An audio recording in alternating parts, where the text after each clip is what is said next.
अस्सलाम वालेकुम। जहाँ तक पहुँचे हमारा प्यार, पहुँचे पाकिस्तान से लेके पूरी दुनिया तक पहुँचे, तमाम इंसानियत तक पहुँचे, इसी दुआ के साथ अपने प्रोग्राम का स्टार्ट कर रहे हैं। और आप देख रहे हैं आज का तड़का।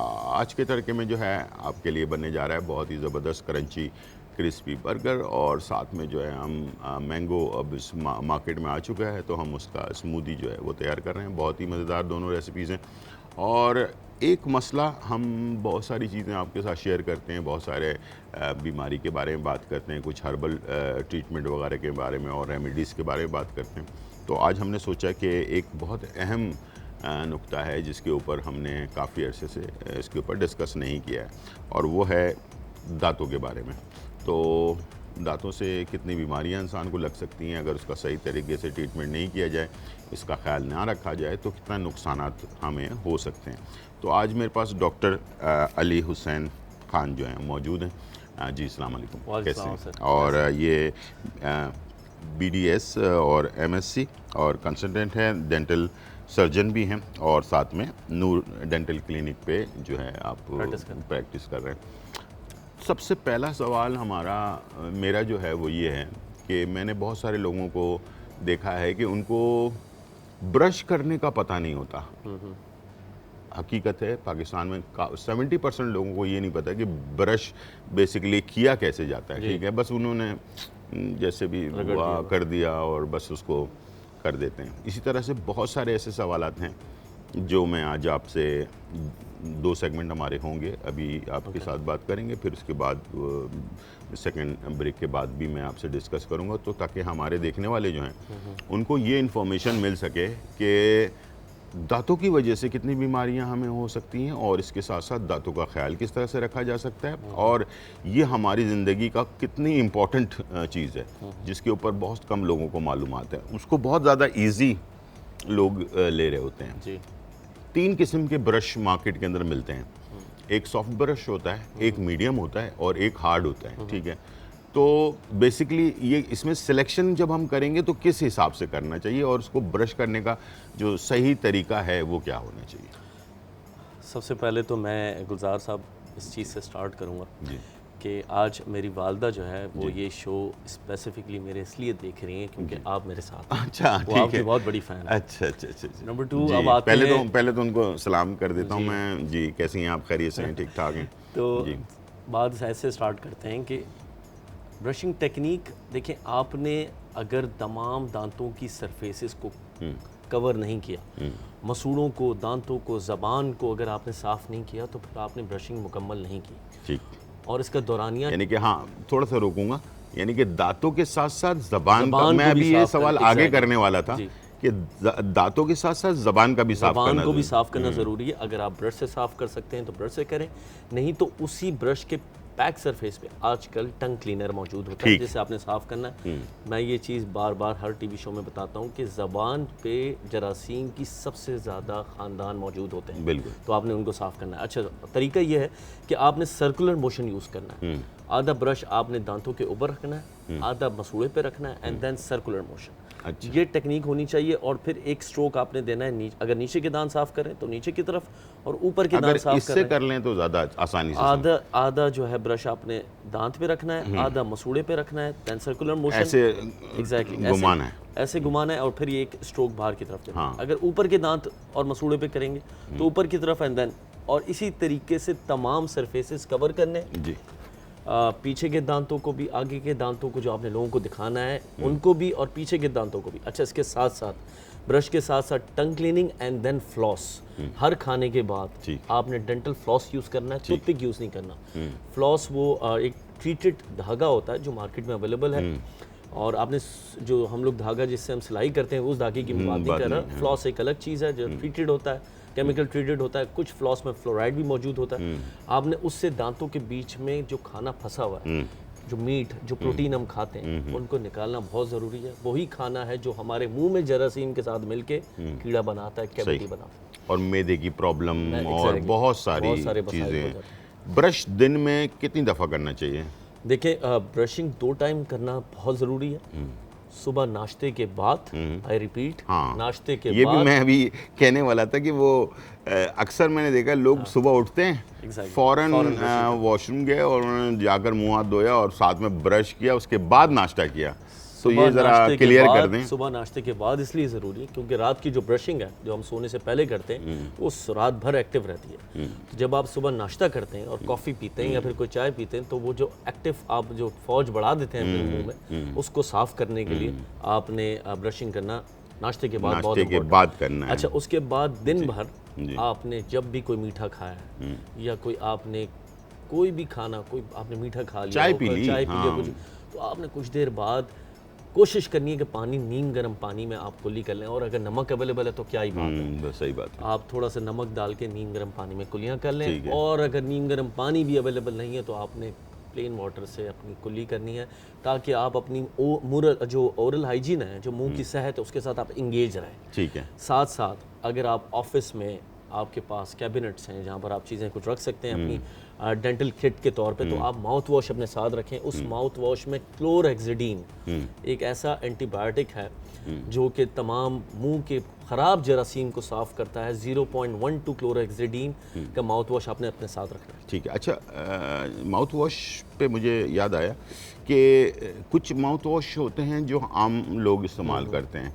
अच्छा, कुछ डायबिटिक पेशेंट भी होते हैं, तो उनके लिए क्या अलग होता है वो? देखिए, डायबिटिक पेशेंट्स के लिए यही जो क्लोरहेक्सिडीन मैंने कहा है, सही है। एक चीज़ मैं और एक रिसर्च रिसेंटली एक पढ़ रहा था, बड़ी इंटरेस्टिंग सी रिसर्च थी।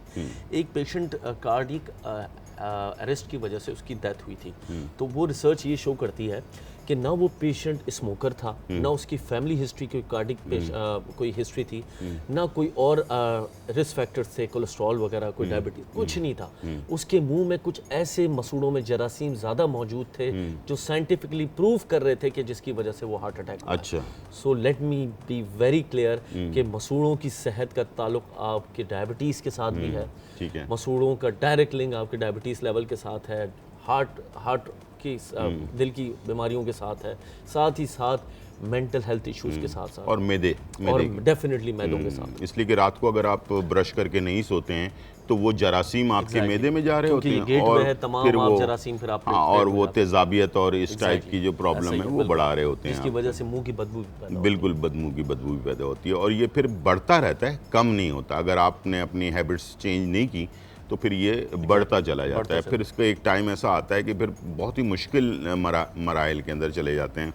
अच्छा, कैविटी जो है ये हमारे दांतों में कैविटी यानी कि जो धब्बे वगैरह पड़ जाते हैं और खाने की वजह से भी, कुछ लोग स्मोकिंग भी करते हैं, कुछ लोग पान वगैरह गुटखा वगैरह भी खाते हैं, तो इसका साफ़ करना ज़रूरी है या कितने दिन में ज़रूरी है और करना चाहिए कि नहीं करना चाहिए, ये भी ज़रा लोगों का ख्याल है कि शायद इसको साफ़ करने से जो है ना दांतों के ऊपर जो एक परत होती है जो हमें सेंसिटिव होती है, जो हमें ठंडा और गर्म जो है ना उसको नहीं लगने देती, वो कहीं एक्टिव हो जाती है। इस तरह का लोगों में एक कहते हैं ना वो वुमर। मैं एक चीज़ क्लियर कर दूं यहाँ पर, देखें, कैविटी और स्टेनिंग, हाँ, दांतों के स्टेन और टाटर, उनमें फ़र्क है, ये दो अलग चीज़ें हैं। अच्छा। जो कैविटी है वो जो तेज़ाब हमारे मुंह में मौजूद होता है जरासीम और शुगर के साथ में मिलाप की वजह से, शुगर या खाना कुछ देर तक रहे तो वो जरासीम उसको कन्वर्ट कर देते हैं एसिड में,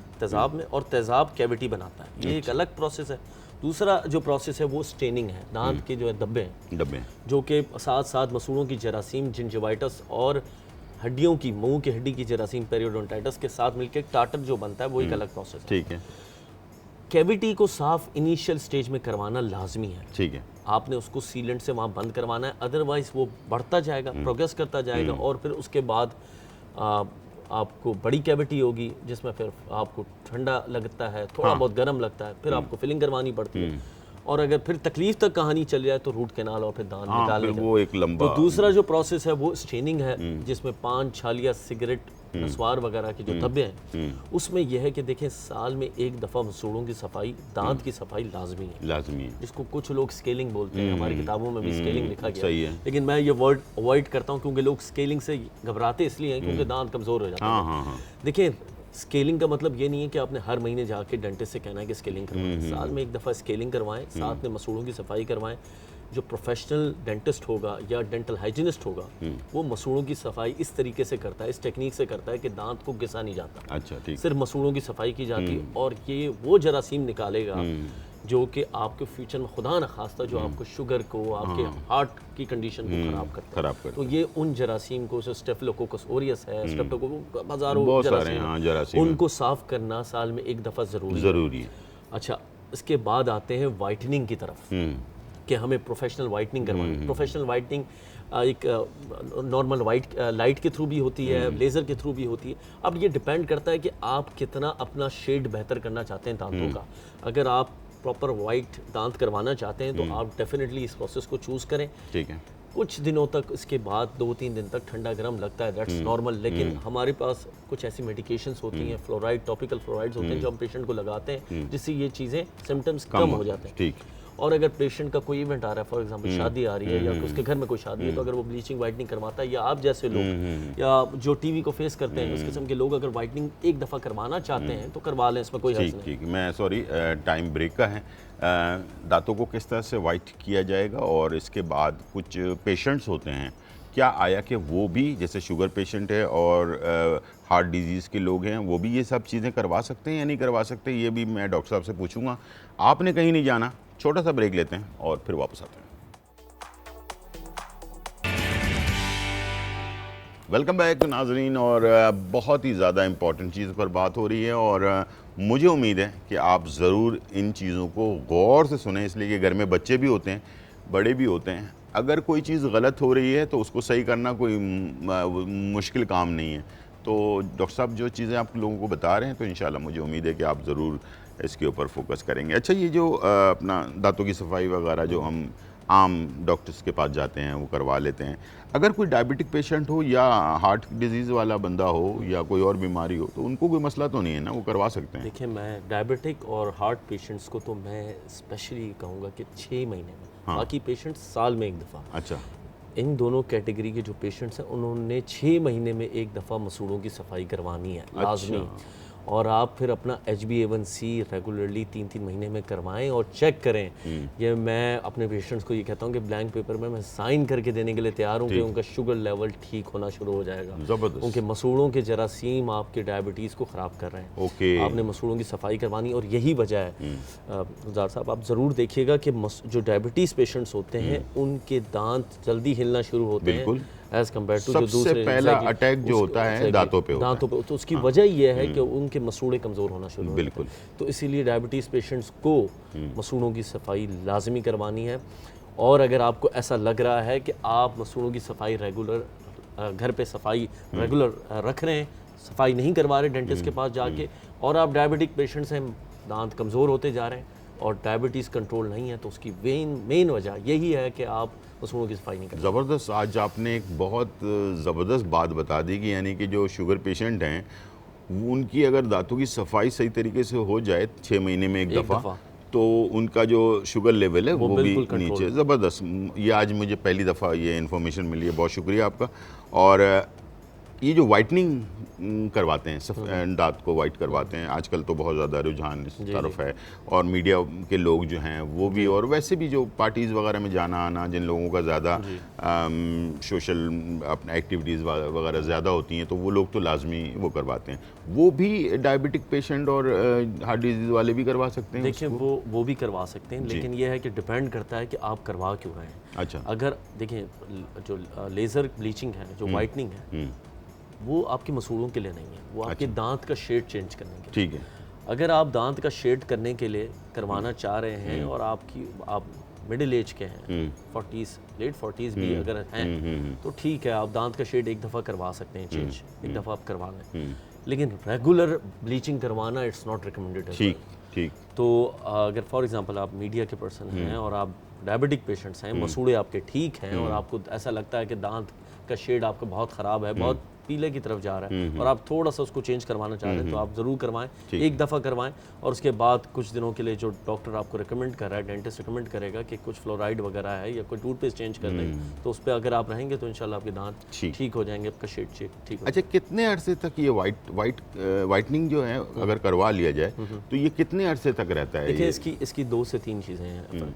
एक तो आपकी आदत क्या है, अगर आप रेगुलर निकोटीन ले रहे हैं, चेन स्मोकर हैं, तो फिर यह है कि वो ज़्यादा टाइम ही लगेगा कि दबे दोबारा हो जाए। अच्छा, ठीक है। साथ साथ अगर आप कैफीन इंटेक भी ज़्यादा करते हैं इन फॉर्म ऑफ कॉफ़ी या फिर कुछ चाय, तो फिर ये इनके धब्बे बहुत जल्दी दांत पकड़ लेता है। अच्छा, तो फिर वो फ़ौरन दोबारा से पान वाले भी, गुटके वाले अगर आपने भी। पहले ईमान लाना है कि मैं ये चीज़ें कम कर दूँगा, तो फिर ठीक है, आप एक दफ़ा करवाएं और मुस्तफ़ीद हों। एक ऐसी चीज़ है कि आपके दांतों को सफ़ेद कर देगा, और डेफिनेटली जब आपके दांत वाइट होंगे आपको खुद कॉन्फिडेंस आएगा, and then you will feel good कि अगर आपसे ठीक है, आपकी स्माइल भी अच्छी होगी। हमारे यहाँ तो वो फ़ौरन जज कर लेते हैं ना लोग कि अगर ये पीले दांत हैं तो ये या फिर स्मोकर होगा या फिर इसके कोई और बिल्कुल ऐसे ही है, सही है। अच्छा, ये दांतों के बीच में जो गैप आ जाता है, जो जिसकी वजह से हम कुछ भी खा रहे होते हैं तो वो उसमें फंस जाता है, तो वो जो गैप है, एक तो होता है बड़ा गैप, एक जो वैसे ही दांतों के बीच में गैप आ गया, तो उसको क्या फिल किया जा सकता है उसको? देखिए, वो स्पेशली वो जो गैप आता है ना, वो पीछे मोलर्स में आता है, पीछे दाढ़ों में आता है। अब उसकी एक से दो वजूहात हैं। एक तो यह है कि हम रेगुलर ब्रशिंग नहीं करते। ब्रशिंग कर लेते हैं तो उसके बाद भी अगर ये फंसता है तो उसकी दो वजूहात हैं। एक तो ये कि हम टूथपिक यूज़ करते हैं, वो टूथपिक से हमने मसूड़ों के बीच में और दांत के बीच में रेगुलर उसकी खुदाई करनी होती है। खुदाई के साथ साथ फिर हम, अगर टूथपिक अवेलेबल नहीं होता तो हम कोई प्लांट का हिस्सा ले लेते हैं, या कोई माचिस ले लिया, तो वो उससे प्रेशर पड़ता है और दांतों के बीच में गैप आना शुरू होता है। दूसरा ये कि खाना जैसे ही फंसे, मैंने फ्लॉस का पहले जिक्र किया था, आपको फ्लॉस से उस खाने को निकाल देना। रेगुलर खाना फंसना दांतों के बीच में गैप बना देता है। अच्छा, अगर गैप हो गया तो उसको देखिए, उसको कवर करने की 2 से 3 चीज़ें, ठीक है। फिलिंग भी हो सकती है, मसूड़ों की सॉफ्ट टिश्यू सर्जरीज कहते हैं हम, वो भी करवा सकते हैं। इसमें थोड़ा सा ये है कि वो आप पेशेंट्स को थोड़ा सा तकलीफ इस सेंस में होगी कि शायद 1 से 2 हफ्ते तक क्वालिटी ऑफ लाइफ ख़राब ऐसे होती है कि हम तालू से थोड़ा सा गोश्त निकालते हैं और फिर उसको ग्राफ्ट करते हैं और फिर उस गैप को ख़त्म करते हैं। दूसरा तरीका जो लोग आजकल बड़ा फ्रिक्वेंटली यूज़ करते हैं, वो क्राउन्स लगवा लेते हैं, कवर लगवा लेते हैं ताकि वो कॉन्टैक्ट टाइट हो जाए। लेकिन उससे बेहतर ऑप्शंस अवेलेबल हैं। आप सॉफ्ट टिश्यू सर्जरी करवा लें, मसूड़ों की सफाई करवा लें, फ्लॉस रेगुलर करते रहें। अगर दांतों के बीच में वो गैप है तो फिर आप फिलिंग करवा लें। मसूड़े और दांतों के बीच में अगर गैप हो तो वो फिलिंग करवाने से नहीं होगा, बल्कि वो इरिटेशन होना शुरू हो जाएगी, क्योंकि कोई भी समझ लेंगे दांत और दांत के बीच में अगर वो गैप हो तो वो फिलिंग से ठीक हो सकता है। या फिर आप क्राउन लगवा लें। लेकिन अगर आप क्राउन लगवाएंगे तो फिर आपको किसी प्रोफेशनल डेंटिस्ट से क्राउन लगवाना होगा, क्योंकि उसके तरीके ऐसे होते हैं कि अगर वो कोई डब्बा बना के उसने दे दिया तो फिर वो दांत के लिए और ज़्यादा नुकसान। सही। आजकल एक मार्केट में बहुत ज़्यादा ऑनलाइन और मुख्तलिफ उसमें जो है ना, वाइटनिंग कोई पेस्ट टाइप की चीज़ बहुत ज़्यादा बिक रही है मार्केट के अंदर ना, तो ये क्या? देखिए, मैं ये क्या है? मैंने आपके प्रोग्राम से देखा है सर, घर पे हमारे बेकिंग सोडा अवेलेबल होता है। हाँ। अगर लोगों को बहुत ज़्यादा, मैं ये टोटका वैसे बताने का आदी नहीं हूँ, लेकिन अगर बहुत ज़्यादा लोगों को शौक हो रहा है मसूड़ों को और दांतों का ख्याल रखना है, तो 1 चम्मच बेकिंग सोडा आप यूज़ कर लें नमक के साथ और उसको अप्लाई करते रहें एक पेस्ट बना के, तो ये ज़्यादा बेहतर है। जो मार्केट में अवेलेबल है, देखिए मैं हमेशा ये रिकमेंड करता हूँ, मार्केट से कोई भी डेंटल किट लेने से पहले किसी डेंटिस्ट को विजिट कर लें। वो आपके मसूड़े और दांतों के हिसाब से आपको एक रेमेडी या फिर एक रिजीम आपको बना के देगा कि देखिए आपके लिए ये टूथपेस्ट बेहतर है, आपके लिए ये माउथ वॉश बेहतर है, एज़ कम्पेयर टू अगर आपने कुछ भी लेके अप्लाई करना शुरू कर दिया तो ये दांत आपके एक ही दफ़ा आएंगे। परमानेंट दांत एक ही दफ़ा आते हैं, बार बार नहीं आते। सही। तो आपने जो है ना बड़े ख्याल से इन 32 मोतियों को यूज़ करना। दूसरा कि जैसे कि बग़ैर साइज़ के कवर बिक रहे होते हैं ऑनलाइन और मुख्तलिफ़ जगहों पे, तो मैं ये सोच रहा था कि मैंने कहा हर इंसान के दांत का साइज़ अलग होता है, तो ये कैसे हो सकता है कि एक चीज़ हम ऑनलाइन ऑर्डर कर दें और वो कवर जो है ना वो लगा लें तो दांत बड़े सफ़ेद और तो प्रैक्टिकली पॉसिबल नहीं है ना। अगर देखें, अगर आप डेंटिस्ट हैं या डेंटल कोई हाइजीनिस्ट या कोई डेंटल टेक्नीशियन है, तो फिर तो शायद आप उसको थोड़ा सा मोल्ड करके और किसी तरीके से आप उसको फिट इन कर देंगे अपने दांत। लेकिन यह है कि अगर कोई मार्केट में चीज़ अवेलेबल है, क्या वो ISO स्टैंडर्ड है, क्या वो उसके प्रॉपर तरीके से उसको बनाया गया है, क्या वो आपके मुंह के लिए हार्मफुल नहीं है, ये चीज़ें तो एक डेंटिस्ट ही बेहतर। बिल्कुल ये। और देखिए, डेंटिस्ट महंगे नहीं होते, मैं पहले एक चीज़ क्लियर कर दूं। ये भी है। इग्नोरेंस महंगी है। सही है। बिल्कुल। अच्छा, एक और बहुत बड़ा मसला था कि वो दांतों, अपना ये जो अकल दाढ़ होती है जी, इसके बारे में बड़ा हमारे पाकिस्तान के अंदर बड़ा वो है कि भाई ऐसे है, उस टाइम पे होता है, किसी के बहुत ज़्यादा एज के बाद अकल दाढ़ निकलती है, तो इसका क्या क्या क्या अच्छा, है इस पे एक देखें, अकल दाढ़ ये है कि अकल दाढ़ इसलिए कहते हैं कि वो जब 18 साल के हम होना शुरू होते हैं, जब मैच्योर या अकल आना शुरू होती है, तो वो दांत निकलना शुरू होता है हमारे मुंह में। कुछ खुशकिस्मत लोगों के ये अकल दाढ़ प्रॉपर तरीके से, सही तरीके से आ जाती है और वो उसको नॉर्मल दांतों की तरह पता भी नहीं चलता, नॉर्मल दांतों के। कुछ बदकिस्मत लोग होते हैं या फिर अनफॉर्चुनेट लोग होते हैं जिनका यह है कि वो दांत टेढ़ा होता है और साथ वाले दांत को भी तकलीफ़ देता है, उससे आगे वाले दांत को भी तकलीफ़ देता है, और वो आधी मसूड़े में होती है, आधी बाहर निकल आती है। ठीक है। ऐसे पेशेंट्स के लिए हम पहले एक OPG एक्सरे होता है, बड़ा एक्सरे होता है मुंह का, वो करवाते हैं। ठीक। और उसके बाद डिसाइड करते हैं कि क्या इस दांत को निकाला जाए या नहीं निकाला जाए। ठीक है। और निकालने के लिए यह होता है कि अगर नीचे की अकल दाढ़ है तो फिर हमें ज़रा उसको ख्याल से देखना पड़ता है, क्योंकि उसके नीचे से एक नर्व गुजर रही होती है, उसको इन्फीरियर अल्विलर नर्व कहते हैं। ठीक। जिसको निकालते वक्त हमें बड़े ख्याल से निकालना पड़ता है। अच्छा, मैं एक चीज़ बता दूं कि विजडम दांत निकलवाना कोई तकलीफ दे अमल नहीं है। हम प्रॉपर एनेस्थीसिया के अंदर इसको निकालते हैं। दो तरीके होते हैं निकालने के। एक तो अगर आप लोकल एनेस्थीसिया के अंदर किसी भी क्लिनिक में जाके निकलवा लें, अगर कोई प्रॉपर डेंटिस्ट है, प्रॉपर डेंटिस्ट जो कि साफ़ सामान यूज़ करता है, उससे जाके आप निकलवा सकते हैं। या फिर अगर आप चाहें कि अगर आप ये अमल देखना नहीं चाहते, कुछ लोगों को एंजाइटी होती है कि हम नहीं देखना चाहते कि हमारे मुंह में औजार कौन से जा रहा है, तो फिर वो जनरल एनेस्थीसिया सोने के बाद यानी कि उनको इमरजेंसी में सुना दिया जाएगा ऑपरेशन थिएटर में, और जाके फिर आप वहाँ पर जाके चारों अकल दाढ़ें एक साथ निकलवा। बिल्कुल बिल्कुल। लेकिन अच्छा, कुछ लोग ये होते हैं कि डिले कर देते हैं कि हमारे तकलीफ़ को बर्दाश्त करते रहते हैं कि ठीक है, हमें ना बेहोशी में निकलवाना है, ना हमें लोकल में निकलवाना है। तो उनके लिए एक टिप ये है कि डिले के साथ साथ अगर आप उस एरिया की मसूड़ों की सफाई करवा लें और साथ में डेंटिस्ट से एंटीबायोटिक्स लिखवा लें, तो आप शायद उस लेवल ऑफ पेन से बच जाएंगे। क्योंकि अगर हमने वहाँ पर जरासीम का लेवल कम कर दिया जहाँ से अकल दाढ़ निकल रही है और आपको तकलीफ हो रही है, तो वो जो इन्फ्लेमेशन है जिसकी वजह से आपको पेन हो रहा है वो कम होगा। बस, बहुत शुक्रिया सर। बस आखिरी में जाते जाते ज़रा ये गुटखा, मावा और सिगरेट और इसके लिए ज़रा कुछ अच्छा सा मैसेज ये देखें, खुदकुशी के ज़ुमरे में है और आप जितना हो सके इन चीज़ों से दूर रहें। अगर आदत पड़ गई है तो डेंटिस्ट के पास विजिट करें, अपने दांतों की सफाई करें। कोई भी चीज़ साफ़ होती है तो इंसानी नेचर है कि उसको गंदा नहीं करता। तो आप जितना हो सके अपने दांतों का, मसूड़ों का ख्याल रखें और इन आदत से दूर रहें। बहुत शुक्रिया सर, आप आए और बहुत अच्छा लगा। छोटा सा ब्रेक लेते हैं और फिर वापस आते हैं। वेलकम बैक नाज़रीन। और यहाँ जो है क्रंची क्रिस्पी बर्गर जो है वो तैयार होने जा रहा है और मैंगो स्मूदी जो है वो भी हम तैयार करेंगे। और कैसे करना है, क्या चीज़ें किस तरह से करनी है, वो सारी चीज़ें इंशाल्लाह आपके साथ शेयर करेंगे। और मुझे उम्मीद है कि फिर आप अपने घर पर इसे तैयार कर सकते हैं और इन्जॉय कर सकते हैं बेहतरीन रेसिपी के साथ। सबसे पहले तो मैं ये बताऊं कि ये जो पाउडर है ये हमने किस तरह तैयार किया, इसमें हमने क्या क्या चीज़ें और कितनी कितनी डाली। ठीक है, सबसे पहले तो आपने लेना है कि 1 कप आपके पास मैदा होना चाहिए।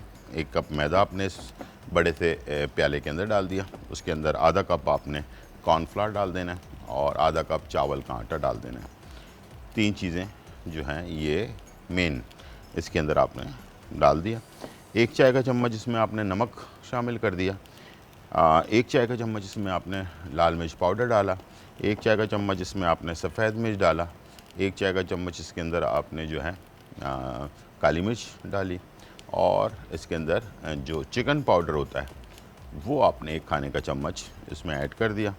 और अगर चाहें तो गार्लिक पाउडर भी डाल सकते हैं, लेकिन गार्लिक पाउडर बहुत सारे लोग पसंद करते हैं, नहीं करते हैं। अगर आप चाहें तो 1 चाय का चम्मच इसमें गार्लिक पाउडर डाल सकते हैं। अब आ जाती है स्पाइसी रखने की बात। बहुत सारे लोगों को ज़रा तेज़ मसाला पसंद होता है, स्पाइसी पसंद होता है, तो मैंने इसमें सिर्फ लाल मिर्चें जो हैं वो 1 चाय का चम्मच रखा है। तो आप चाहें तो इसमें 1 खाने का चम्मच, 1.5 खाने का चम्मच भी आप डाल सकते हैं। तो उसके हिसाब से फिर ये आपका जो है इसका टेस्ट जो है वो चेंज हो जाएगा और बेहतरीन फ्लेवर आपको मिलेगा। सबसे पहले हमने चिकन की जो सीने का पीस होता है, बड़ा पीस, उसके हमने 4 से 6 स्लाइसेस जो है बीच में से काट कर वो बना लिए। इसको मैरिनेट करना बहुत ज़रूरी है। अक्सर क्या होता है कि हम इसे मैरिनेट अच्छी तरह ना करें तो ऊपर के जो अपना क्या कहते हैं क्रंच होता है उसमें तो टेस्ट होता है, लेकिन चिकन में बेसिक टेस्ट नहीं होता। तो मैं इसमें क्या करता हूँ कि ये मेरे पास है चिली, हॉट चिली सॉस, जो सूप में डालने वाला सॉस होता है ना, वो ये हमने एक खाने का चम्मच डाल दिया इसमें, थोड़ा सा सिरका। इससे क्या होता है कि ये चिकन नरम रहती है, सॉफ्ट रहती है, जूसी रहती है। और थोड़ा सा लहसुन का पेस्ट, तो ये डालकर आपने इसको मैरिनेट करना है और तकरीबन 1 घंटे के लिए आपने इसे छोड़ देना है। ठीक है, हमारे पास कॉलर हैं मिसेस खुर्रम फ्रॉम कराची। अस्सलाम वालेकुम। अस्सलाम वालेकुम। जी वालेकुम सलाम। सर आपसे मालूम करना था, मेरी बेटी है 13 साल की, जी। उसके दांत ना बहुत पीले रहते हैं, साफ करती है, ब्रश भी रोज करती है, लेकिन ठीक। उनके लिए साफ नहीं होते। ठीक है, तो वो है भी बहुत कमजोर, उसके बारे में पूछना था। अच्छा ठीक है। दूसरा जो है ना, मेरा शोर है, उनको ना हेपेटाइटिस का मसला है, उनका पेट जो है ना हर टाइम खराब रहता है। ठीक है, हेपेटाइटिस का मसला है उनको? जी, हेपेटाइटिस सी है उनको। जी ठीक तो है। पहले तो इतना नहीं था, तो अब वो जो है ना गर्म चीज कोई खा लें या बड़ा गोश्त वगैरह खा लें तो उससे जो है ना उनको मोशन वगैरह उनको तो हेपेटाइटिस की दवाइयाँ चल रही हैं उनकी? जी। जी। और बच्चा जो है वो कितने साल का है बच्ची? बेटी जो है 13 साल की है। अच्छा, उसके उसके दांत जो है ना बहुत पीले रहते हैं, बहुत ज्यादा। नहीं नहीं वो तो ठीक है, लेकिन इसकी वजूहात होती है ना कुछ, सफाई, ब्रश नहीं करना या कुछ ऐसी ब्रश चीज़? तो डेली करती हूँ। अच्छा ठीक है, जी। 2 टाइम 1 टाइम? एक टाइम। ठीक है, चलें आप टीवी की तरफ चलें, मैं बताता हूँ आपको। ठीक है, बहुत शुक्रिया। पुराने से पुराना जैसे कि जो रेमेडी होती है ना, वो अगर हम दोबारा से अगर इस्तेमाल करना शुरू करें तो उससे बहुत ज़्यादा फ़ायदा होता है। ठीक है, मेन चीज़ें ले लें और उसको जो है ना आपस में मिक्स कर लें, गौर से सुन लें कि क्या चीज़ कितनी इसके अंदर आपने डालनी है।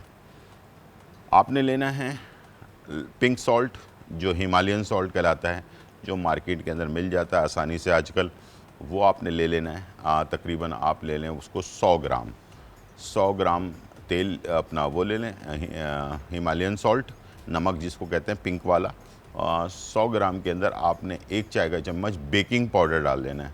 ठीक है, और उसके अंदर तकरीबन सरसों का तेल, वो आपने 100 ग्राम ऐड कर देना है। ये तीनों चीज़ों को अच्छी तरह से मिला लेना है। ठीक है, मिलाकर इसका पेस्ट बनाकर और वॉशरूम में जहाँ पर ब्रश करते हैं वहाँ पर रख लेना है। ठीक है, और इसको ब्रश करना है, इसको ब्रश पे लगाकर इससे ब्रश करना है, और उसके बाद तकरीबन इसको आपने 2-3 मिनट के लिए दांतों पे लगे रहने देना है। उसके बाद इसको वॉश करना है। तो आप देखिएगा बहुत जल्दी ये चीज़ साफ़ हो जाएगी। और अगर चाहें तो टूथपेस्ट भी लगाएं और इसको भी साथ में लगाकर, दोनों चीज़ों को साथ लगाकर भी ब्रश कर सकते हैं, जो भी टूथपेस्ट आप इस्तेमाल कर रहे हैं। ठीक है, तो इसका बड़ा अच्छा फ़र्क पड़ेगा। और हेपेटाइटिस के लिए जो मैदा ख़राब होता है, ज़ाहिर बात है जब जिगर ख़राब होता है तो मैदे पे भी इफ़ेक्ट पड़ता है। तो आपने लेना है कासनी के बीज 100 ग्राम और ऊँट का टारा 100 ग्राम। ये दोनों चीज़ें आपको पंसारी की दुकान से मिलेंगी। इसको ख़रीद कर इसका पाउडर बनवा लें, अपने सामने लीजिएगा साबुत, उसका पाउडर बनवाएं। और बनवाने के बाद 1 चाय का चम्मच सुबह 1 गिलास पानी के साथ निहार मुँह 1 घंटे पहले, नाश्ते से 1 घंटे पहले, रात खाने से 1 घंटे पहले, 2 टाइम आपने लेना है। इंशाल्लाह ये मसला आपका, जब जिगर आपका सही हो जाएगा तो मैदा भी ऑटोमेटिकली सही हो जाएगा। वरना जिगर ख़राब होता है या हेपेटाइटिस होता है तो मैदे में पानी भरना शुरू हो जाता है। ठीक है, तो दवाइयों के साथ साथ, अपनी दवाइयों के साथ साथ इसको भी स्टार्ट करें, इंशाल्लाह इसका बहुत ज़्यादा फ़ायदा होगा आपको। अच्छा, जिगर की कोई भी बीमारी हो, जैसे कि जिगर बढ़ जाना या फैटी लीवर हो जाना या जिगर का सही काम नहीं करना, तो उन सब के लिए ये जो मेडिसिन अभी मैंने बताई है ये बहुत आउट क्लास है। इंशाल्लाह इसका बहुत ज़्यादा आपको फ़ायदा पहुँचेगा। ठीक है जी, यहाँ पर पाउडर का मैंने आपको बता दिया, चिकन को मैरिनेट कैसे करना है वो बता दिया आपको। अब मैं जा रहा हूँ अंडे की तरफ। ये 3 अंडे हमने इसका फेंट लेना है और इसको हमने मिक्स कर लेना है। हमारे पास उमैमा है कराची। अस्सलाम वालेकुम उमैमा। जी जी गुलजार अंकल, मुझे आपसे ये मालूम करना है कि तो अभी आपके चैनल पर एक डॉक्टर आए हुए थे, डेंटिस्ट, जी वो मुझे आप उनका कंप्लीट एड्रेस और नाम वगैरह अगर बता दें तो बहुत मेहरबानी होगी आपकी। ठीक है, ठीक है, ठीक है। आप एक काम कीजिएगा, होल्ड पर रहिएगा, तो आपको जो है ना कंट्रोल रूम से आपको नंबर वो मिल जाएगा। ठीक है, थैंक यू जी। तो ये हमने 3 अंडे ले लेने और इसको हमने इस तरह से फेंट लेना। ठीक है,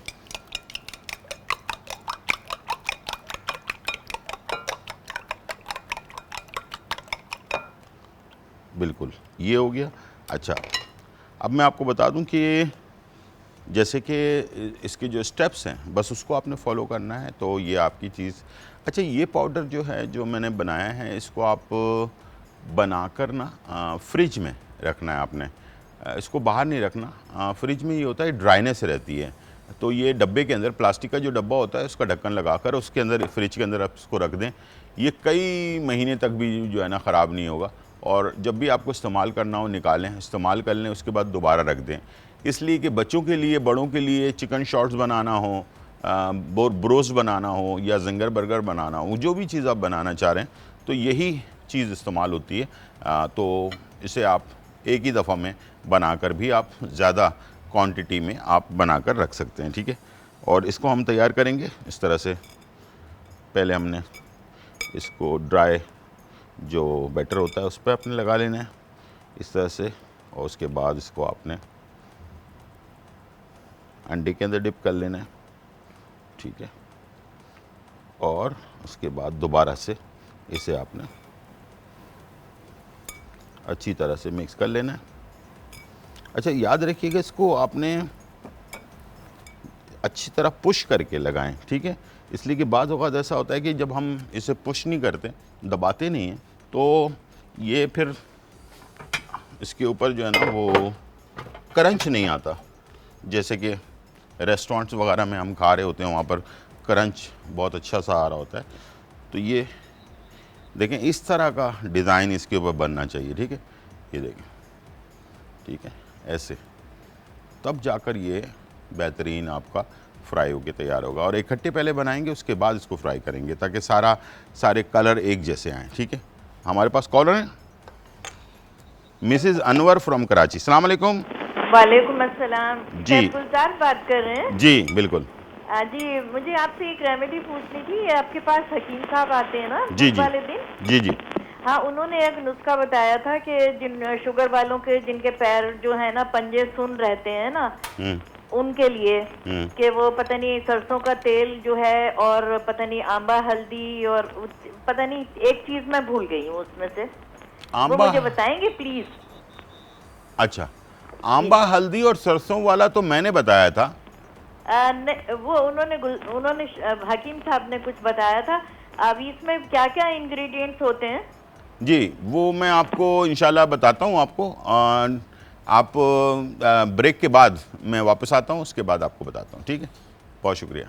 छोटा सा ब्रेक, फिर वापस आता हूँ।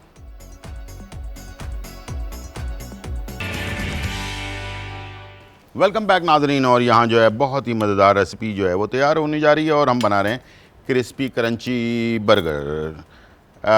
जो चिकन के पीसेस हैं उसका मैंने आपको बता दिया। अब हम इसे फ्राई करने के लिए डाल रहे हैं, और साथ में जो अभी हमारे पास कॉलर थी उनके बारे में भी बात करेंगे, और उनके बारे में भी जो रेमेडी है उसके बारे में भी इंशाल्लाह हम कोशिश करेंगे कि उनको बताएं। ठीक है जी, हमारे पास लास्ट जो कॉलर थी उनका सवाल क्या था, कुछ पता है असद? हेलो जी। तो ये दरमियाना गर्म होना चाहिए, तकरीबन 200 सेंटीग्रेड के ऊपर, अपना 150 से लेके 200 के अंदर गर्म होना चाहिए, जिसके अंदर आप इसको डीप फ्राई कर सकते हैं। अच्छा, बन को हमने हल्का सा सेक लेना है। ठीक है, और ये हमारे पास थोड़ा सा ऑयल हमने इसमें डाल लिया। जब ज़्यादा देर हो जाए बन को आपने परचेज़ किए हुए, तो उसमें ये थोड़ा सा आप अगर इसको, अच्छा हाँ, हकीम साहब के बारे में वो पूछ रही थी, लेकिन वो हकीम साहब की रेमेडी नहीं थी, वो मैंने बताई थी। आंबा हल्दी आपने 1 पाव ले लेनी है और उसके साथ आपने तकरीबन आधा पाव जो है सरसों का तेल ले लेना है। उसके अंदर आधा पाव सरसों के तेल के अंदर आपने 1 गट्ठी लहसुन की जो है ना छिलके समेत कूट कर डाल देना है ऑयल के अंदर और हल्की आंच पे पकाना है। जब वो ब्लैक हो जाए, काली हो जाए, तो उसको छान लेना है। फिर छानने के बाद वो जो ऑयल है उसके अंदर आंबा हल्दी का पाउडर अच्छी तरह से मिलाना है ताकि गाढ़ा सा पेस्ट बन जाए, ठीक है। और वो पेस्ट आपने बना के रख लेना है और उसमें से जो 1 पाव आंबा हल्दी है उसमें से 100 ग्राम आंबा हल्दी जो है वो आप अलग निकाल लें और उसमें जो है खाली कैप्सूल, वो भी आप पंसारी की दुकान से आपको मिल जाएगा, वो ले लें और उसमें आप इसे भर लें। और भरने का तरीक़ाकार आपको पंसारी वाला ख़ुद बता देगा कि कैसे कैप्सूल भरा जाता है। तो 500 mg के कैप्सूल आपने आंबा हल्दी के भर लिए। सुबह नाश्ते के 1 घंटे बाद, रात खाने के 1 घंटे बाद 2 टाइम आपने लेना है। ये तकरीबन जिनको जिस्म में, बॉडी में पेन रहता है, घुटने में, पैरों में, कंधे पे, हाथ में, जिनके भी दर्द रहता है ना, ये सारे लोग इस्तेमाल कर सकते हैं। इस रेमेडी से खून का दौरानिया जो जिन लोगों का स्लो हो जाता है, जैसे ख़ास तौर पर शुगर पेशेंट हैं, उनका जो कमर से नीचे वाला हिस्सा होता है वो कमज़ोर हो जाता है। क्यों हो जाता है कि उसमें खून का दौरानिया स्लो हो जाता है और उसकी वजह से पैर में सुन्नपन भी आना शुरू हो जाता है। अगर आपने मुस्तकिल इस्तेमाल किया तो एक तो लगाना है, लगा के जिधर पट्टी बांध सकते हैं तो पट्टी बांध लें। जैसे कमर पे है तो कमर पे आपने लगाकर पट्टी बांध ली, घुटने पे पट्टी बांध ली, पैरों पर, पंजों पर है, पंजों पे लगाकर पट्टी बांध ली, इसको रात को लगा लिया, सुबह वॉश कर लिया। ऐसे थोड़ा सा मैसी काम है इसलिए कि ये ज़ाहिर बात है थोड़ा बस बिस्तर को गंदा करेगा, तो उस वक्त कोई ऐसी चादर बिछा लें जो आप उसको इस्तेमाल कर सकें उस टाइम पर, ठीक है। तो इससे आपका मसला भी हल हो जाएगा और ये सारी चीज़ें भी सही हो जाएंगी इंशाल्लाह। तो ये हम इसको बना रहे हैं और यहाँ पर हम फ्राई करने के लिए डाल रहे हैं, ठीक है। ये हमारे पास आ गया चिकन और ये चिकन को आपने एक ही हिसाब में फ्राई कर लेना है, ठीक है, और दरमियानी आंच के अंदर, ठीक है। और यहाँ से हम डिश आउट कर लेंगे और बर्गर को हमने गरम करके इस पे हम जो है चीज़, मायो, जो केचप होता है वो, और सब्ज़ियाँ वगैरह अपनी मर्ज़ी से आप आगे पीछे कर सकते हैं, जो आपको पसंद है वो आप उसमें डाल लें, ठीक है। तो इस तरह से आप इसको तैयार कर लें और इसी के साथ जब तक ये हमारा चिकन फ्राई हो रहा है और साथ में बर्गर को हम सेक लेते हैं और इसी के साथ साथ एक स्मूदी है वो तैयार करने जा रहे हैं। और स्मूदी जो है वो है मैंगो की, और मैंगो की स्मूदी बनाने के लिए हमें चाहिए होगा क्या का, वो है मैंगो फ्रेश, ठीक है जी। और इसके अंदर मैंगो आ गया और साथ में ऑरेंज जूस जो है ये एक बॉटल इसके अंदर डाल दें, ठीक है। और इसके साथ थोड़ा सा ब्राउन शुगर, 1 खाने का चम्मच के करीब, ठीक है। और इसके साथ मिल्क 1 कप और बर्फ़ हस्बे ज़रूरत। और इसे आपने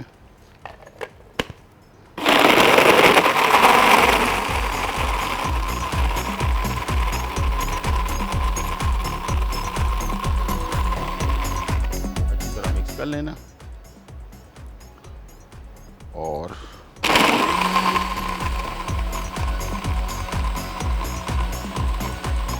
हमारे पास कॉलर हैं हसीना कराची। अस्सलाम वालेकुम। वालेकुम सलाम गुलजार भाई। जी कैसी हैं आप, खैरियत से? हाँ, अल्लाह का शुक्र। आप कैसे? जी सही है? बिल्कुल ठीक ठाक अल्हम्दुलिल्लाह। जी हसीना। हाँ, अभी वो आप हल्दी के बारे में बता रहे थे, आम हल्दी के बारे में। जी हाँ, तो आप बोल रहे थे ना उसके कैप्सूल भी बनते हैं। हाँ, कैप्सूल बनाना पड़ता है, खुद बनाना पड़ता है। जी जी, खुद बनाना पड़ता है। जी। तो वो ब्लड प्रेशर वाला मरीज भी खा सकता है? क्या ब्लड प्रेशर वाला? हाँ। हाँ बिल्कुल खा सकते हैं, बिल्कुल। और अगर गुर्दे में कोई गुर्दे में? गुर्दे में भी अगर पत्नी वगैरह हो तो खा सकते हैं? हाँ कोई मसला नहीं है, बिल्कुल खा सकते हैं, परेशानी नहीं होगी इससे? नहीं नहीं इंशाल्लाह बिल्कुल। हाँ, अभी आ रहा था ना आपका तो मैं सुन रही थी तो लाइट अचानक चली गई। अच्छा अच्छा ठीक है, ठीक है, हाँ। चलें। ये बात जी जी अच्छा चले। जी जी, सही। बहुत हाँ। शुक्रिया, बहुत शुक्रिया जी। तो ये हमारे पास बर्गर जो है वो तैयार हो गए हैं। अब इसे हम अपने प्लेट पर लगा देते हैं, नीचे वाला हिस्सा, और इस पर हमने बाकी चीज़ें जो ऐड करनी है, सब्जियां बहुत सारी होती हैं, जो आपको पसंद हो वो आप इसमें डाल सकते हैं, ठीक है। अच्छा, मैं सबसे पहले ले रहा हूँ मायो, ठीक है। इसमें आप इस तरह से सबसे पहले नीचे जो है मायो लगा दें इसके, दोनों को मिक्स करके भी लगा सकते हैं, ठीक है। और उसके बाद इसी दौरान हमने जो चिकन है उसको हमने अलट पलट कर लेना है। एक तरफ से ये ब्राउन हो चुकी है, दूसरी तरफ से भी ब्राउन हो जाए थोड़ी।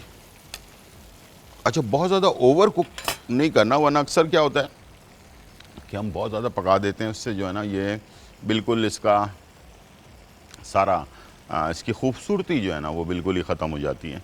और दूसरा ये कि चिकन सख्त भी बहुत ज़्यादा हो जाती है। इसको पहले आपने निकाल कर टिश्यू पे रख लेना है, और उसके बाद फिर इसका जब ऑयल ड्रेन हो जाए ना, तो उसके बाद फिर आपने इसको जो है ना सर्व करना है। और ऑप्शंस बहुत सारे हैं, खीरा है, टमाटर हैं, प्याज है, सलाद पत्ता है, जो आपको पसंद हो वो आप इसमें डाल सकते हैं, ठीक है। चले जी, इसका टाइम दोनों तरफ से अच्छा सा हो गया है, और मैं एक काम कर रहा हूँ कि इसके अंदर सलाद पत्ता थोड़ा ऐड कर देते हैं, ये ज़रा अच्छा लगता है। या दो चीज़ें हैं जो बाहर के आपको रेस्टोरेंट में जो आपको मिलता है बर्गर, उसके अंदर जो होता है उसको कहते हैं आइसबर्ग, उसका भी टेस्ट अच्छा होता है। लेकिन सलाद पत्ता अगर आपके पास ताज़ा हो ना, इसका भी टेस्ट बहुत अच्छा आता है। तो इस तरह से फ्रेश, थोड़ा ठंडे पानी में इसको रखें सलाद पत्ते को जब भी इस्तेमाल करें, ठीक है। तो उससे आपको ना इसका बेहतरीन कड़क क्रिस्पी सा टेस्ट आपको मिलेगा, ठीक है। ये देखें इस तरह से,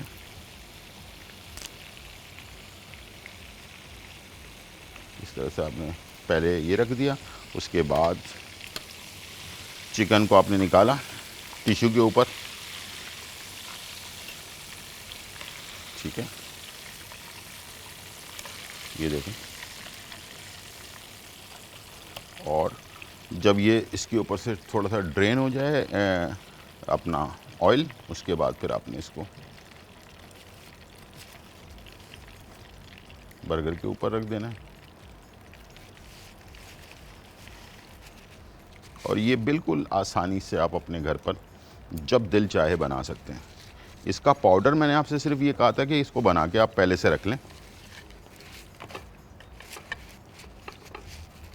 इसलिए कि फिर वो बार बार बनाने से बेहतर है कि आप इसे एक ही दफ़ा तैयार कर लें, ठीक है। ये हो गया। उसके बाद आपने इसके ऊपर टमाटर, खीरा, प्याज, ठीक है, इसी तरह से टमाटर जो है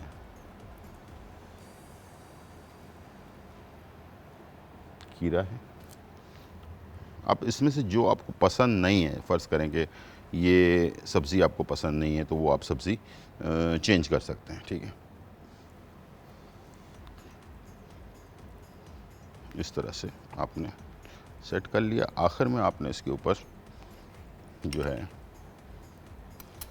केचप ऐड कर दिया,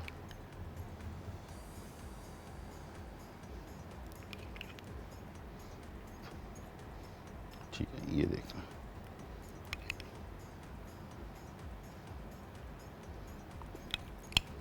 ये हमने, अच्छा, जब भी इस्तेमाल करें केचप या मायो, जो भी चीज़ें आप इस्तेमाल कर रहे हैं, तो अच्छी क्वालिटी का इस्तेमाल करें। इससे जब आप इतनी सारी मेहनत करके चीज़ें बनाते हैं और वो फिर ज़ाया हो जाएं, ख़राब हो जाएं, सारा टेस्ट उसी की वजह से सारा टेस्ट जो है ना ख़राब हो जाता है। तो सारी मेहनत आपकी अच्छी है, लेकिन आपने बहुत ही सस्ते क्वालिटी का केचप या मायोनेज़ इस्तेमाल कर दिया तो पता चला कि सारी मेहनत आपकी जो है ज़ाया हो गई। ठीक है, तो चलें जी, इसको हम कवर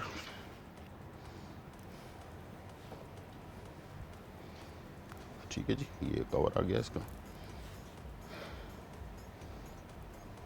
ज़बरदस्त से, जैसे कि आपको बाहर रेस्टोरेंट में आप काफ़ी सारे हज़ारों रुपए देते हैं इसके लिए, तो आप ये जो है घर पर आराम से बना सकते हैं। बिल्कुल वही टेस्ट होगा, बल्कि उससे ज़्यादा अच्छा टेस्ट होगा, इसलिए कि ज़ाहिर बात है चीज़ें हम अपनी हिसाब से बना रहे होते हैं, अपने हिसाब से हम चीज़ें डाल रहे होते हैं इसके अंदर, तो ज़ाहिर बात है अच्छी क्वालिटी की चीज़ें ऐड करते हैं तो उसका टेस्ट बिल्कुल ही आपको परफेक्ट मिलता है। ऑप्शन और क्या क्या है उसमें, आप चीज़ ऐड कर सकते हैं, ठीक है, और हॉट चिली सॉस, अगर किसी को स्पाइसी ज़्यादा पसंद है तो उसके लिए आपको पेरी पेरी सॉस भी मिल जाता है मार्केट के अंदर, वो भी आप उसमें पेरी पेरी में भी 2-3 किस्म के होते हैं, एक हॉट होता है, एक मीडियम होता है, एक लो होता है, ठीक है। तो जो आपको पसंद हो, ज़्यादा स्पाइसी वाला पसंद है तो वो आप उसमें डाल सकते हैं। तो इसको यानी कि और ग्रेड इसका ऊपर कर सकते हैं और मुख्तलिफ़ चीज़ें इसमें ऐड करके, तो इस तरह से आपका खाना जो है ना मुख्तलिफ़ तरीक़ों से तैयार होता है। स्मूदी जो है वो मैंने आपको बनाना सिखा दिया, काफ़ी अच्छी, यानी कि थोड़े से मैंगो से आप बहुत सारा बना सकते हैं कि इसके अंदर जो चीज़ें हमने डाली हैं उससे इसका गाढ़ापन ज़्यादा हो जाता है। ठीक है, छोटा सा ब्रेक, फिर वापस आते हैं।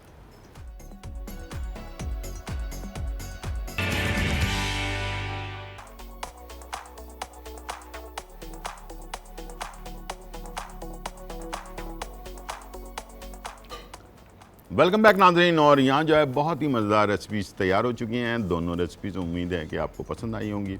क्रिस्पी क्रंची बर्गर जो है वो तैयार किया हमने, और साथ में मैंगो स्मूदी जो है वो बनाया। मौसम अच्छा है और इंशाल्लाह मुझे उम्मीद है कि कभी कभार जब बहुत ज़्यादा गर्मी होती है तो इंसान का दिल चाहता है कि बस लाइट सा कोई खाना, नूडल टाइप की चीज़ या कोई रोल टाइप की चीज़ जो है ना, वो ज़्यादा सालन रोटी की तरफ जाने का ज़रा मन कभी कभार नहीं कर रहा होता है इंसान का, तो उस टाइम पे आप घर पर भी आराम से इसे तैयार कर सकते हैं। और इंशाल्लाह मुझे उम्मीद है कि ये आपको बहुत सारे चीज़ों में सपोर्ट भी करेगा। जैसे कि मैंने बताया कि इसके आप शॉर्ट्स भी बना सकते हैं, चिकन शॉर्ट्स, इसको ब्रोस्ट में भी इस्तेमाल कर सकते हैं। इसके जो है ना चिकन फिंगर्स जो होते हैं वो बना सकते हैं। अच्छा, इसी बैटर से सी फूड में जो प्राउन्स होते हैं वो जिन लोगों को पसंद है वो बना सकते हैं, और इसके साथ फ़िश के फ़िले फिंगर जो फ़िश होती है वो भी आप इसमें तैयार कर सकते हैं। एक ही बैटर में आप बहुत सारी चीज़ें बना सकते हैं, और कोशिश हमारी यही होती है कि आपको ऐसी चीज़ें बता दी जाएँ जो आप मुख्तलिफ़ टाइम पर एक दफ़ा बनाकर फ्रिज में रख लें, और उसको मुख्तलिफ़ वक्तों पर, जैसे अचानक मेहमान आ गए, आपके पास ये पाउडर जो मैंने बताया है इसकी रेमेडी, वो अगर आप बना कर रख लेंगे तो बस मेहमान आए आपके पास, चिकन अगर है तो चिकन के छोटे छोटे पीसेस काट लिए आपने और उसमें डिप किया, चिकन शॉर्ट्स जो हैं वो बना लिए, केचप लिया, उसके साथ सर्व कर दिया, तो आसानी से आप अपने जो है ना मुश्किल को आसान कर सकते हैं। ठीक है, तो कोशिश करनी चाहिए कि अब कोई बंदा बाहर जाए, कभी लोग घर पे होते हैं, नहीं होते हैं, जॉब पर होते हैं, काम पर होते हैं, तो उस वक़्त आपके फ्रिज में कम से कम ऐसी 2-4 चीज़ें लाजमी होनी चाहिए जो किसी भी वक्त मेहमान आए तो उसको आप सर्व कर सकें। और अपने हाथ की बनाई हुई चीज़ की बात ही कुछ और होती है, जिसको सर्व करते हुए आपको कॉन्फिडेंस भी होता है कि हाँ यार, ये मैंने अपने हाथ से बनाई है और इसका टेस्ट जो है ना वो ज़बरदस्त है। थोड़ा बहुत जो अक्सर बात होती है कि कुकिंग के बारे में, तो थोड़ा बहुत लाजमी, मर्द हो या ख़वातीन, ठीक है, मर्द हो या ख़वातीन, दोनों को थोड़ा बहुत ज़रूर मालूमात फ़ूड के बारे में होना चाहिए, इसलिए कि कोई पता नहीं होता इंसान की ज़िंदगी का। आज हम यहाँ हैं, कल हमारा दाना पानी कहीं बाहर लिखा है, तो पाकिस्तान से बाहर जाएंगे तो फिर ज़ाहिर बात है खुद ही जो है आपको बनाना पड़ेगा हर चीज़, तो थोड़ा बहुत सीख लें मुझे उम्मीद है कि इसका फ़ायदा ही होगा, आपको नुकसान नहीं होगा। कोई भी काम जो है ना वो कभी भी रायगा नहीं जाता, उसका कोई ना कोई फ़ायदा आपकी ज़िंदगी में लाजमी होता है। तो इंशाल्लाह मुझे उम्मीद है कि आज हमने जो डॉक्टर साहब को बुलाया था उससे आपको बहुत सारा मालूमात आपको मिली होंगी। और इसी तरह से आप कोई भी सवाल, कोई ऐसी चीज़, कोई रेमेडी, कोई मालूमात आप चाहते हैं कि हम आप तक पहुंचाएं, तो आप तो कॉल करते हैं हमें, हमारी कॉल ओपन रहती हैं आप लोगों के लिए, लाइव होता है, तो उसमें आप ज़रूर बताएं रेमेडी के बारे में, या कोई ऐसी बीमारी है जिसके बारे में आप पूछना चाहते हैं, ताकि हम उसी के ऊपर डिस्कस भी करें, साथ में आप लोगों के लिए कुकिंग भी करें। और कुकिंग में कोई रेसिपी जो आप चाहते हैं कि अब बकरीद आने वाली है, तो बकरीद के लिए कुछ आप चाहते हैं कि बनाएं, तो वो रेसिपी भी आप हमें बता सकते हैं। तो फिर हम अपने आगे जो हम प्लान करेंगे बकरीद से रिलेटेड जो शोज़ के लिए, तो उसके अंदर हम इंशाल्लाह कोशिश करेंगे। और मेरी कोशिश यही होगी कि हम जो है अपना बकरीद से पहले, कम से कम 1 हफ़्ते पहले, 10 दिन पहले जो है ना वो खाने हम बनाएं जो बकरीद पे अक्सर लोगों की ज़रूरत होती है, लोग ज़रूर घर पर तैयार करते हैं। तो इस टाइप के खानों को हम सेलेक्ट करेंगे। और उसके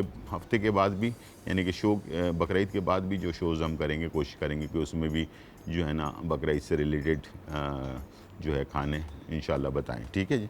और काफ़ी सारी मालूमात भी हैं गोश्त को किस तरह हैंडल करना है, क्या है, वो भी उसी के साथ ही शेयर करेंगे आप लोगों के साथ। बहुत शुक्रिया, आज का प्रोग्राम आप लोगों ने देखा, पसंद किया, और इंशाल्लाह ज़िंदगी रही तो फिर मुलाकात होगी। जब तक के लिए इजाज़त, अल्लाह हाफ़िज़, बाय बाय। चलो।